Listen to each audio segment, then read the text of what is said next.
আজ সিইও দপ্তরে সর্বদলীয় বৈঠক রয়েছে। এসআই নিয়ে হইচইয়ের আবহে এই সর্বদলীয় বৈঠক, যেখানে বিভিন্ন বিষয় বুথ বিন্যাস নিয়ে আলোচনা হতে পারে।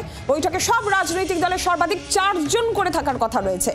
আর এরই পাশাপাশি এই জায়গা থেকে প্রশ্ন যে এই বৈঠকে কি এসআইআর নিয়ে কোনো আলোচনা হতে পারে। আজ সিইও দপ্তরে এই সর্বদলীয় বৈঠক রয়েছে, এসআইআর নিয়ে হইচই আর এই আবহে সর্বদলীয় বৈঠক। বুথের বিভিন্ন বিষয় বুথ বিন্যাস নিয়ে এই বৈঠক, যেখানে সব রাজনৈতিক দলে সর্বাধিক 4 জন করে থাকবেন বলেই জানা যাচ্ছে। এবং এই প্রশ্ন উঠছে, এই জল্পনাও রয়েছে যে বৈঠকে কি এসআইআর নিয়ে কোনো আলোচনা হতে পারে। অর্কদীপ্ত মুখোপাধ্যায় সরাসরি প্রতিনিধি রয়েছেন আমাদের সঙ্গে। অর্কদীপ্ত, কি জানা যাচ্ছে এই বৈঠক নিয়ে? সর্বদলীয় বৈঠক আজকে সিইও দপ্তরে। অত্যন্ত গুরুত্বপূর্ণ বৈঠক আজকে। সমস্ত স্বীকৃত রাজনৈতিক দলগুলোর সাথে রাজ্যের মুখ্য নির্বাচনী আধিকারিক তিনি বৈঠক করবেন।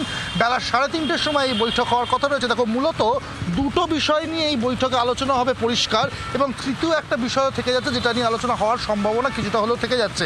কোন বিষয় নিয়ে আলোচনা হবেই সেটা, তার মধ্যে একটা অবশ্যই হচ্ছে বুথ বিন্যাস। বুথের সংখ্যা এই আসন্ন বিধানসভা নির্বাচনে বাড়তে চলেছে। 80,681টা বিধানসভায় বুথ ছিল 2021 সালে, সেটা বেড়ে প্রায় 14,000 মতো বাড়ছে। 94,000-এর আশেপাশে বুথের সংখ্যা দাঁড়াতে চলেছে, এবং সেই বিষয়টাই সমস্ত রাজনৈতিক দলগুলোকে জানানো হবে সিইও দপ্তর থেকে, এবং তাদের বক্তব্য শুনে সেই বক্তব্যের পরিপ্রেক্ষিতেই একটা রিপোর্ট পাঠানো হবে কমিশনে। কমিশন থেকে শিলমোহর পড়লেই বুথের সংখ্যা বৃদ্ধির কাজ শুরু হয়ে যাবে।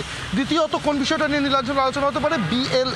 বিএলএ নিয়োগ নিয়ে আলোচনা হতে পারে, কারণ রাজ্যে যে কটি স্বীকৃত রাজনৈতিক দল রয়েছে এবং তার সাথে যে সংখ্যক বিএলএ প্রয়োজন সমস্ত বুথ কভার করার জন্য প্রায় 6 লক্ষের কাছাকাছি, সেখানে এখনো পর্যন্ত যা কমিশন সূত্রে খবর 15 থেকে 18,000 বিএলএ ইতিমধ্যেই অ্যাপ্লিকেশন এসছে বিভিন্ন দলের তরফ থেকে, যার মধ্যে সিংহভাগই রাজ্যের শাসক দলের তরফ থেকে।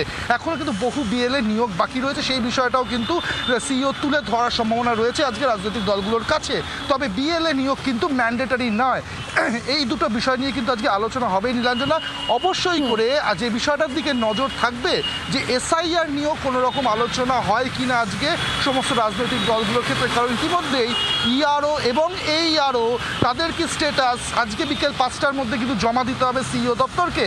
রাজ্যে কোথাও ইআরও নিয়োগ বাকি রয়েছে কিনা, 294টি ইআরও প্রয়োজন এবং প্রায় 3,000 এইআরও প্রয়োজন। এই রিপোর্ট যেমন সিইও দপ্তরকে দিতে হবে, সেটা প্রাথমিকভাবে এসআইআর এর প্রস্তুতি বলেই মনে করা হচ্ছে। সেই বিষয়তেও এই 8টি রাজনৈতিক দলের সঙ্গে বা স্বীকৃত রাজনৈতিক দলের সেই আলোচনায় আসে কিনা সেদিকে নজর থাকবে, সর্বদলীয় বৈঠকের দিকে নজর থাকবে। অর্কদীপ্ত, ধন্যবাদ তোমাকে।